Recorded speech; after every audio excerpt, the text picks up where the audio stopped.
Tra hoere mai o rana whahua tātou i tō tātou whare whahur ai te ihora nei, roto i te whanhor āwe a potopotono nā tātou, i te pepe nei o hare roatu o tō tāwini no Hit FM nei, i te peretetinit a e whare rei i te whaatere hau no te pēo tēnā hor a ia Jean-Christophe Bouissou, no ni eshi hoho ai te rurut a e te pūra i reira no te pēo o te amai te ira o tēnā hor a, nā rato mai o ia i te roteiti, tēnā atu i te frani, e tēnā atu i te tamana oiri no papa e te Michel Bouya, nārto atu mai o ia i tōna maumana o i te reo teiti, e tēnu atu e a Jean-Louis Dumont, nārto mai o ia i te reo frani, e pretetin te ie no te amui teit a o te ora ato tiere, hau atu ano te pē o te nhora. No te mea wa i te tātou rto i whanau au te hau whenua, te veinei tō e puta, e te veinei te tātou au te mau whenua te whatuhia i te hau. Te mehina arohia i a amui tātou, te mau whanau ai veinei rto i te mau ure, no te mea te whatutua nei te mau ure, i te temo tapu whenua, o te nenhe whaohipa hia rto i te parau, no te ora a o te hui rātira. Ere ana ai nei te parau no te patu a te tainhor a, tini ato hoa te whanahor a, no te mo mea atua hina arohia, rto i te ora a o tō e mhana, o tō e utua whare, no te mo metua tānu atu i te mo tamari, te parau no te mo wharehapi ra, te parau no te tere ra o te mo preo o, te parau no te mo wharetoa, te parau no te mo pū a te hau, arara pū o te mo oire, o te nenhe tapiri te i e mau wahei nohora a o te hui rātira, no te whaahui e tō rātou rara.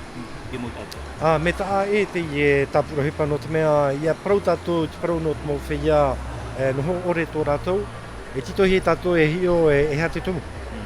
Wa whiwhia nei ni ai te parau no te roro. Wa whiwhia nei no te mea wa hina aro rātou e ai te rāwe e rātou i rātou, tito hi rātou e whainene no te ohipara. Te weinei anei, te tei o tui rātou, e mai tō rātou. Wa rau tūru o te mau pahono ai nenhe o roa hia. Mea papura, ai te nenhe pahono noa nā tui te nohor a. Tito hia ia apiti hia, e te paro no te nohor a, e te paro no te artei ai rātou i te mo maha nā toa. Rame mai tū e tāta, no te opurut ai rātou, awhai tā rātou mo hei hapi a no tā rātou ohipa, awhai ni ai tō rātou mo te a tātou ohipa, whahau mai o rātou, Ra pāau i rātou, nā rātou i te mō taute, e weinei rātou i te whanau a, e nenhe patuhia no rātou. Tēnei tātou, e re te ia tāpurohipa pataporo no, titohi e tātou i a wheruri maite, whaauhi patuai. Alors, d'abord, sur le plan du foncier, il y a une étude en cours pour avoir la connaissance totale des disponibilités foncières au niveau du pays, au niveau des communes, et sur ce qui est nécessaire en termes d'acquisition pour l'avenir.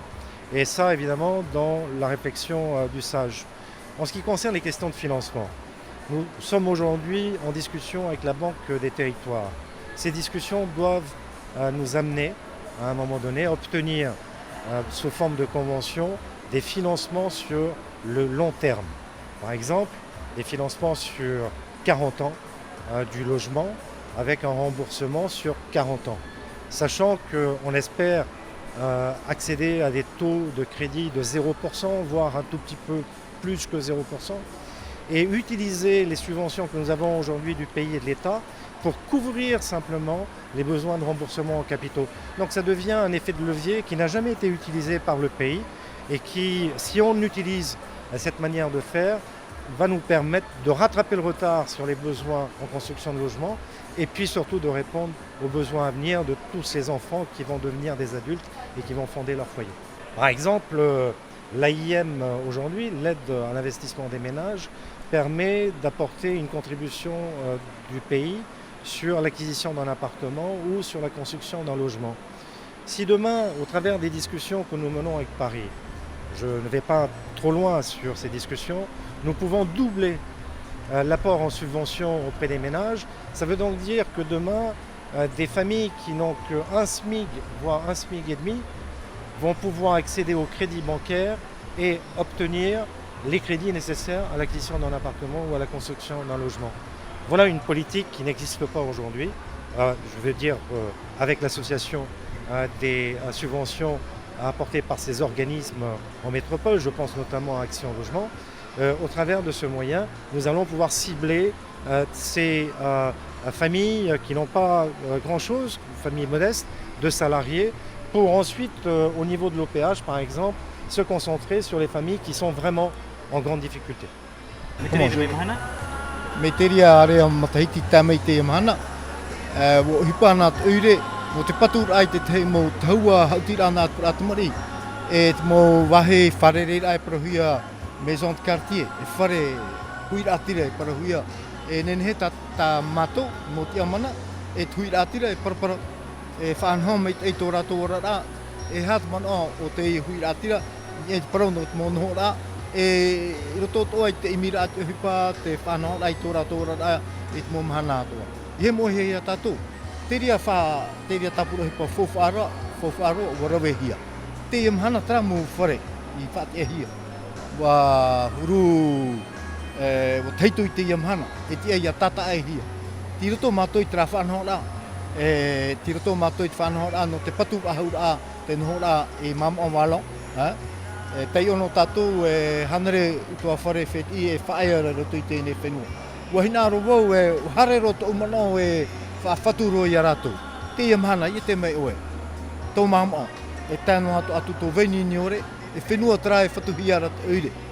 Ai taho e tō tata rātou e o whaura. No te mea, te hinaro ro wau ia whae anō hoa te hui rātira. No te mea nā rātou e horo o mai nei te api, te ora rā utira ho api, no te whaurara ai tō tātou ne ure. Ahani, ai tatara mo utua whare wheti. Te mo utua whare tō tātou tua apai ane, paumutu ane, tō raro toa. Ahani, ai tā rātou e horo o mai tō rātou pūe no te tauturu ai tō tātou ne ure, e parparu tō tātou ne ure. Tērā tō tātou pūe rā. Te mahana ta au aro rā, no te haaparhei mai te ai a rātou. Vam o walon, wainini ore, mission, woti tō rātou mō whare. Te mahana e tia ia tata e hia. Tēno atu ia te Māori Village, Waitawatawa. Te itera tātou te vei rāt whanhong rā, te tapuro hipa e rawe hia rā, te OPH, no te tata e ai te mō whare. Ihara tātou e tata e no mitra no te mea, te vera te te mō lotismo.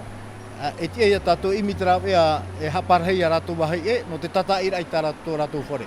E re te me uhui tarara, i te me oe te mahana, watape ato oi te patur ai te mo whare taua no te hui rātira whiwhi, no te mea i roto e te mō matahiti me ari anei, wa patu tātou, tu tātou ne hui rātira, e ia whiwhi rātou i tā rātou, e tō rātou ti ara hipa, e patahi rātou i rāpai.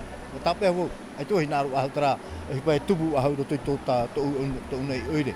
Norira, o tata e maru no mātou i te mo whare e taunoa nei, i roto i te nei tu ato tātou no mamo, o matara te tauturu a te o whenua i te mana.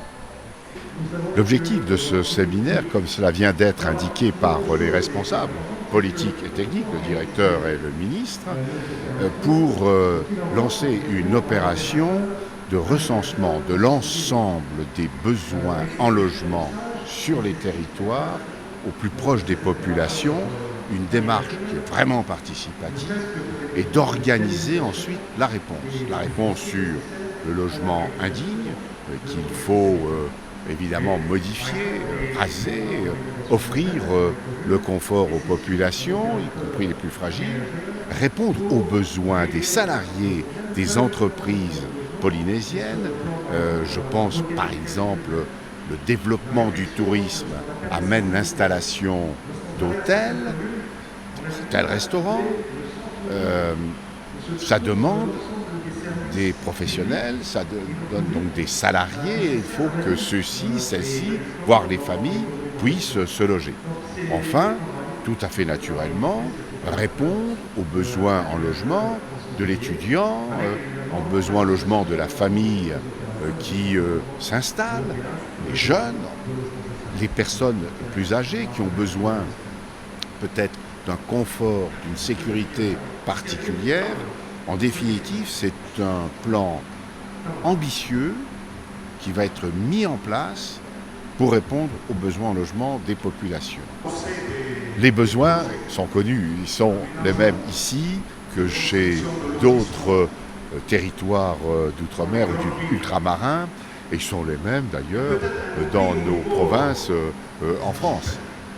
Le problème, c'est qu'aujourd'hui s'exprime une volonté de régler d'une façon très rigoureuse la question des populations que vous venez de soulever, en utilisant les ressources locales, les financements qui sont portés par nos partenaires du logement social, quel que soit le statut, que s'organisent avec les professionnels privés, promoteurs de l'immobilier privé, l'ensemble de la réponse. Chacun doit apporter sa contribution. Vous soulignez un état des lieux. Il faut sortir soit de l'inertie, soit de choisir entre « ah ben on construit, mais on ne réhabilite pas ». Ah ben on va construire, mais on ne rénove pas. Ah, on va construire, donc du logement neuf pour demain, mais il faut faire pratiquement les trois en même temps. Trai ahoe mā te tei mō praur I api potopotono na tātou no te hora nei, ia mai te ero tātou I te tātou ora te mhana te I hope toma tā tātou e rātere atu nei.